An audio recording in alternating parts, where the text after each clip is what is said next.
Good evening.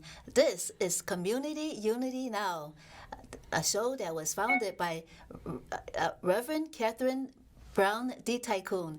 And this is Bill Morton, President of the Rogers Park Chamber of Commerce, and I am Trudy Leong, Administrator of the Rogers Park Chamber of Commerce, and we are your co-hosts for today. Our special guest for this show is Thomas Hargrove Recording in of progress. the Murder Accountability Project. How are you today, Thomas? I'm fine. Thank you so much for having me. You're welcome. First of all, Thomas, what led to the establishment of the Murder Accountability Project in 2015? Yeah, we're a nonprofit organization that was created as an outgrowth from a national reporting project. For 37 years, I was a reporter, mostly an investigative reporter, working for a news service called the Scripps Howard News Service. We had television stations and newspapers, and we spent a year looking at unsolved murders, so-called cold cases. We were able to develop data for every community in America, and we discovered through that process how under-equipped homicide detectives are, starting with the fact that there's no national list of homicide victims. Unlike most Western nations, the United States does not keep a master list of local murders. Homicides are primarily a local crime investigated by local police. There is no national official list, so we're trying to build one. We start with FBI data and we augment that information from police departments that do not voluntarily participate in reporting data to the FBI. We have at murderdata.org what is without question or debate the most complete accounting of homicide in the United States available anywhere. So you're saying that this project was an outgrowth of the data that was collected by Scripps Howard while you were working there. It was That's right. Yeah, all news is local, and if you're able to provide readers and viewers with local information about whatever the subject is, it makes the story much more powerful. And so we actually developed a very complete accounting of murder, and now we're trying to augment that. We continue through Freedom of Information Act lawsuits when necessary to gather data that should have been reported to the Uniform Crime Report. And we are in court right now in a very complicated case against the FBI and the Department of Defense and other federal law enforcement groups who do not report homicide data and are required by law to do so. We're seeking to recover thousands of missing murders in that Freedom of Information Act lawsuit that's been going on for about 3 years now. Could you maybe tell us why they wouldn't report the required information about homicides? We genuinely don't know. Congress passed a law in 1988 called the Federal Uniform Crime Reporting Act, which instructs all federal law enforcement agencies to report data to the official accounting of crime, the Uniform Crime Report and its Supplemental Homicide Report. They never did. We don't know why. We're hoping our judge at some point will ask that question. One possible answer is they genuinely didn't think they had to because, again, murder is mostly a local crime. It never occurred to them that there are many instances when the FBI or other federal law enforcement are the lead investigative agency in a murder. That happens quite often, but they probably thought most of the time this is a local matter, and therefore local police would be expected to do the reporting. But are there a lot of cases that they might see that the crimes occur across the state lines or at least across the community lines, and that is reason in itself to share data, and reporting helps share data. They never mentioned that? Absolutely that. Also, unusual jurisdictions. We discovered this reporting failure when we were looking into Native American murders. In a great many Indian reservations, the lead investigative agency is the FBI. or in other agencies, it's sometimes the Bureau of Indian Affairs, both federal law enforcement agencies, and yet these murders have gone unreported for literally decades. That's when we figured out that the federal government was reporting 0 homicides to the official accounting of crime, and that prompted our lawsuit. Do you have any idea if there's any federal money involved? If the crime is lowered, is there some part of some department that might get more funding because crime is low, or any insight on that at all? No, I don't think there's a fiscal component to this. The FBI is a very well-funded police agency, probably the best funded law enforcement agency in the world. They have tremendous resources. I think this is just a glitch in fully reporting data that they're required to report. We're in the process through the courts of trying to iron that out. You mentioned that some of the investigators test their theories of murders in the community and then use your database to test out those theories. Do you have any example about how they used your database and were able to test their theories? Now, the Murder Accountability Project's website, again, it's www.murderdata.org. It was originally created for homicide detectives.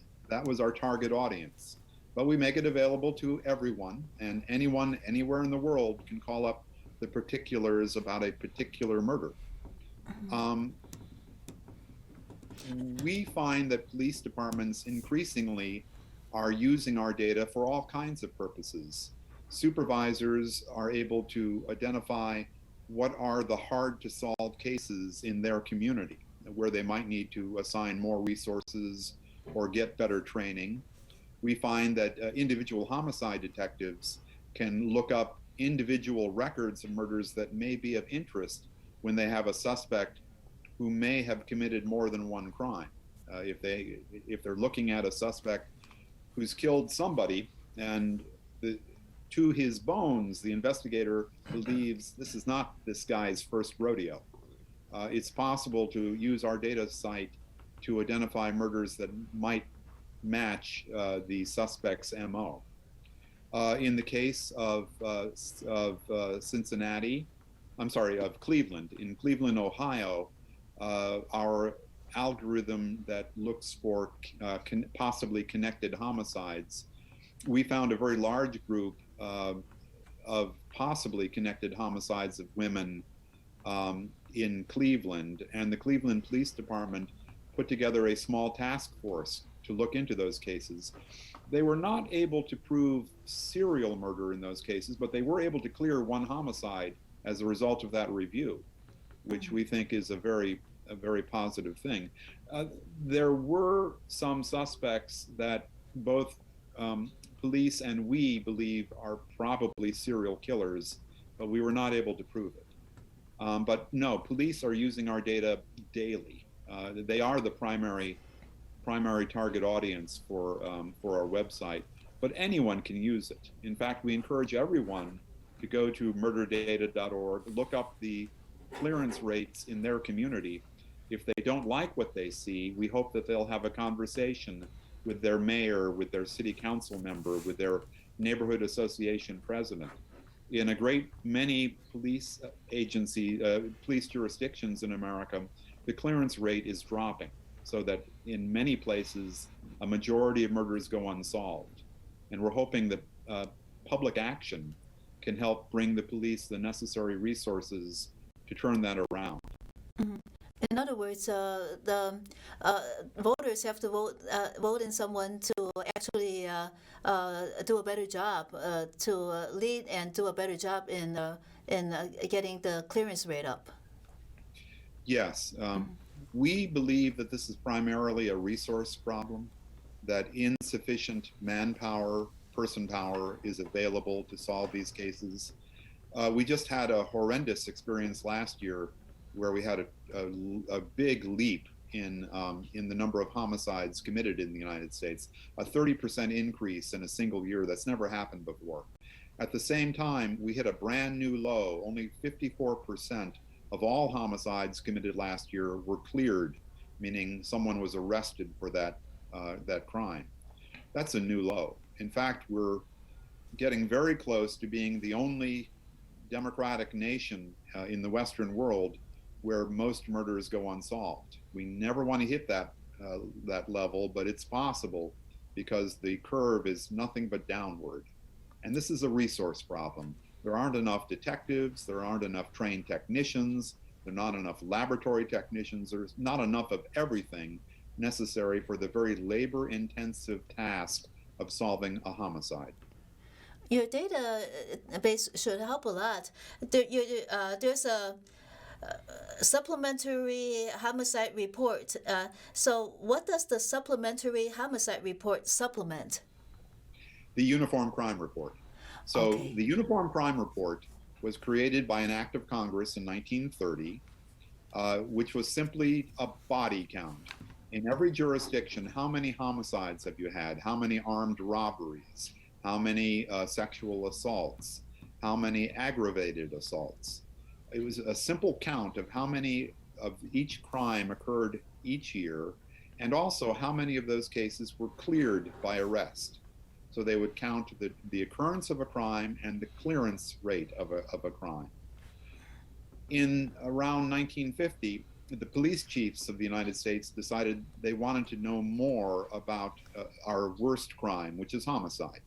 So they created the Supplementary Homicide Report, which, unlike the UCR, collects case level information. What is the age, race, sex of the victim? How was the victim killed? What weapon was used? What were the circumstances of the murder? And if an arrest was made, what is the age, race, sex, ethnicity of the offender? Line after line of specific information about each individual murder.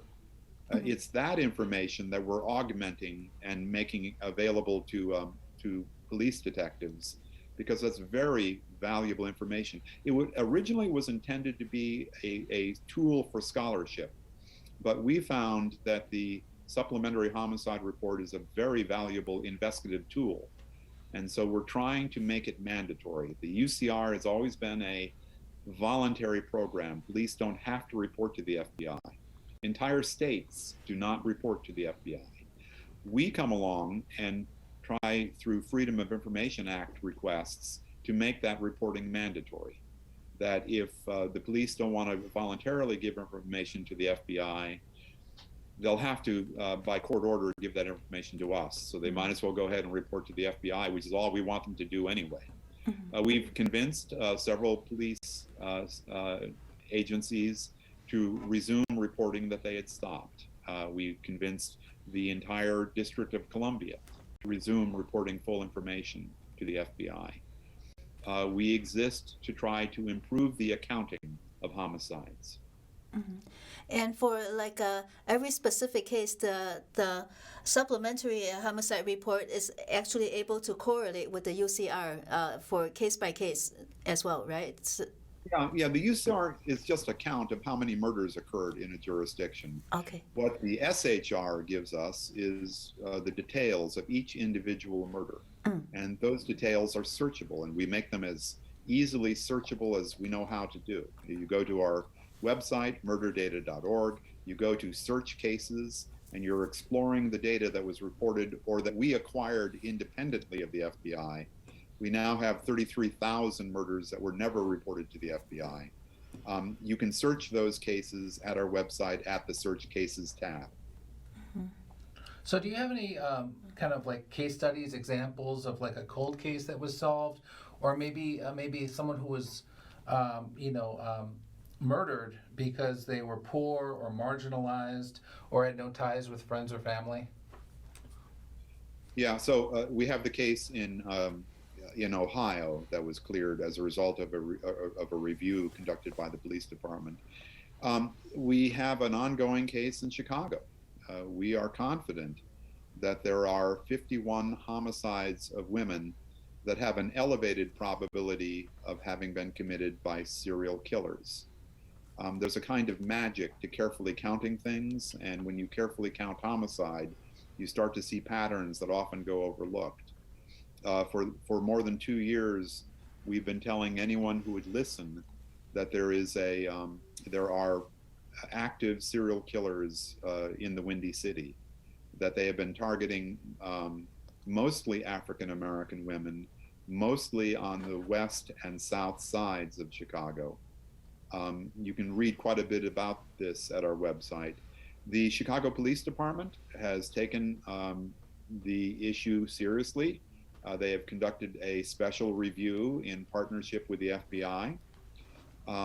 We have a suspect. We believe that police should seek to interview a man who currently is in jail for serial murder in Indiana, Darren Dion Vaughn, who we think should be a person of interest in these many murders in Chicago. It turns out that he himself confessed to Indiana detectives back in 2014 when he was arrested that he has committed many more, way more murders in Illinois than he did in Indiana. He was convicted of killing 7 women in Indiana in a 10-month period in 2014. He says he committed way more. And when we look at his method of killing and how he committed the crimes in Indiana, they look almost identical to many of the murders in Chicago. He says he committed way more murders. We agree with him. And so the Chicago Police Department has tried to interview Mr. Vaughn, so far without success. We're hoping the FBI is able to interview him. They have tried. The FBI has some experience with getting serial killers to talk, and so we're hoping that happens. Mr. Vaughn is sitting in prison. He'll never get out, but if he ever wants to have any kind of absolution in life, he needs to fess up. Is there any DNA evidence from him that could be applied to the unsolved cases so that if he doesn't confess, there's still enough evidence to tie him and the victim together? One of the very odd patterns in these killings in Chicago is how little DNA there is. The Chicago Police Department don't understand, and we don't understand. We're talking about 51 homicides, for which only 21 samples of DNA were obtained from 18 victims. Most of these murder victims had no DNA recovered, and this is very, very unusual. We're talking about strangulation, which is literally a hands-on crime. Strangulation of women who were mostly sex workers or drug addicts or both. These are victims that should have all kinds of DNA available to be recovered. It didn't happen.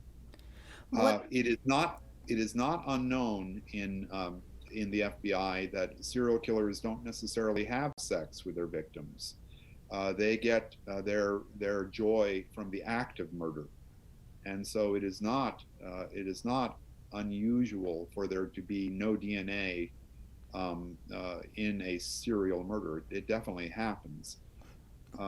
That having been said, we sure wished there were matching DNA. There isn't, and that's been part of the problem. We don't have a clear forensic proof that these cases are connected. That having been said, the FBI agrees with us. They think it's highly likely that these are connected cases. So you're saying that the 21 cases that do have DNA, none of the DNA matches among those 21? Correct. They don't cross match. Now, in one case, the DNA did match a sexual assault, and in that case, the victim survived, which is one of the reasons why we think we're dealing with a white person. We think there are probably at least 3 killers involved. 2 of them are probably African American, and one of them is almost certainly white. And this is the case where we do have matching forensic DNA matches between an unsolved sexual assault and an unsolved murder. And we think that offender is very likely to be a serial killer. How do you create the algorithms? Do you create them, or do you feed it into the computer and the computer creates them? Yeah, unfortunately, we've had little luck with artificial intelligence cracking this problem. Um, this was part of the original national reporting project. We wanted to see if it was possible to teach a computer to identify serial murders. We used as our instructor the many murders of the Green River Killer, who was convicted of murdering 48 women in the Seattle area. We kept going until we had a working algorithm that told us that something awful happened in the Seattle area in the 1970s, 1980s, and early 1990s. Once we had that, we were pretty sure we had a working system, and we have contacted dozens of communities to talk about clusters of murders for which there was a very low clearance rate.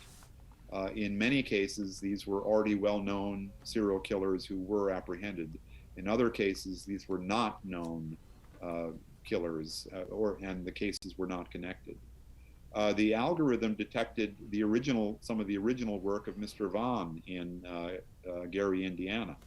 It said there was a cluster of 15 unsolved strangulations of women there, and he was arrested in 2014 for murders committed in 2014.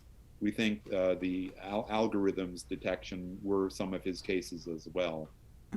The same algorithm has detected a much larger cluster in Chicago.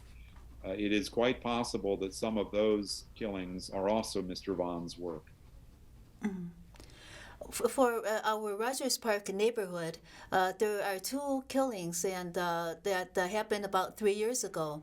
Do you have any idea if the police or anything new that might have derived because of your data from the Murder Accountability Project for those two murders? Yeah, we don't have any information that police found our information useful. It's possible those are two unconnected cases. What connects them was the location of the body recovery sites. Other than that, they're pretty different people. You know, one was a young man, the other was an elderly man, walking his dog. It could be a serial killer who opportunistically killed these two people, or it could be separate killers. Was it from the same gun, the ballistics? Oh, was it? Then you know more than I do about this. Go ahead. Well, one of the things that connected them, of course, was they were practically a day apart, and they were of course within a couple blocks from each other, and then there was the video footage as well. Of the offender. Yes. Okay. Walking away. Then they're probably connected. So in any event, I have to say that our algorithm is not very effective in connecting male murders because there are so many of them. Most serial murders are of women. And that's because of the sexual nature of serial murder. Someone who takes joy from the act of killing, often it's a kind of a sexual joy. And for that reason, it's often a man killing woman after woman after woman. So a majority of serial cases are of female victims, but not all. There are definitely serial killers who kill men. But there are so many more male murders that our algorithm is not effective in isolating and identifying cases effectively. I'm afraid we've been able to confirm that. We've been studying the effectiveness of our algorithm for quite a while now. It works pretty well with women. That is to say, we're improving the batting average of detecting cases that might be connected. But we've had no luck yet with detecting serial cases of men because of what we call the noise of murder. There are so many more, 5 times more male murders than there are female murders, that it becomes much harder to detect a small group within a larger group that might be connected. So we're up against sheer numbers. Anyway, the system is not as effective for male murders. And you're talking about male murderers, right? Most killers are male, and most murder victims are male. About 80% of all victims are men, 20% women. Oh. About 90% of all killers are men. Oh, okay. So the system has a harder time detecting male victims. Connected killers- cases. Yeah. Yes. Of male Yeah. victims. Yeah. So for developing murderdata.org, what kind of obstacles did you encounter at the beginning, and what kind of resources do you desire or could you use to make this a more complete project? Yeah, we hope that society will recognize that every murder should be reported. We hope someday Congress passes a law that says after 1 year, if a case has gone unsolved, it must be reported to the FBI in a formal process. There is no such law, but we hope there is one. That effectively would put us out of business. If every unsolved murder were reported to the FBI, why would you need us? And we'd be happy to go out of business, frankly. But until that happens, and it doesn't seem like it's going to happen anytime soon, we're trying the best we can using resources that we can cobble up, and when necessary, going to court. We do these things to compel a reporting of homicides. If I were murdered, I would hope my murder would be reported. So Go ahead. So you're filing a FOIA lawsuit with the FBI. The question is, are law enforcement cooperating with your project, or is there some sort of code of silence at some point? No, but by and large, we get a warm reception when we talk to police. In fact, when I go to homicide conventions to talk to detectives about our data, people come up to me and primarily say, we want to thank you for what you're doing. What you're doing is very useful to us. No, I would say the reaction by police has been very positive. Where we struggle is to get data reported to us. There are many departments that are not fully reporting data to the FBI or not reporting at all.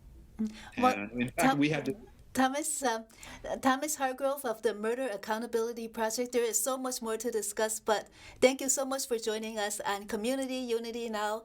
And have a good night, everyone, and thank you for watching. I want to thank Catherine Brown D. Tycoon, Reverend Doctor, for bringing this show. And thank you so much, Thomas, for joining us. And I hope to see you all next week. Thank you. Thank you for having me.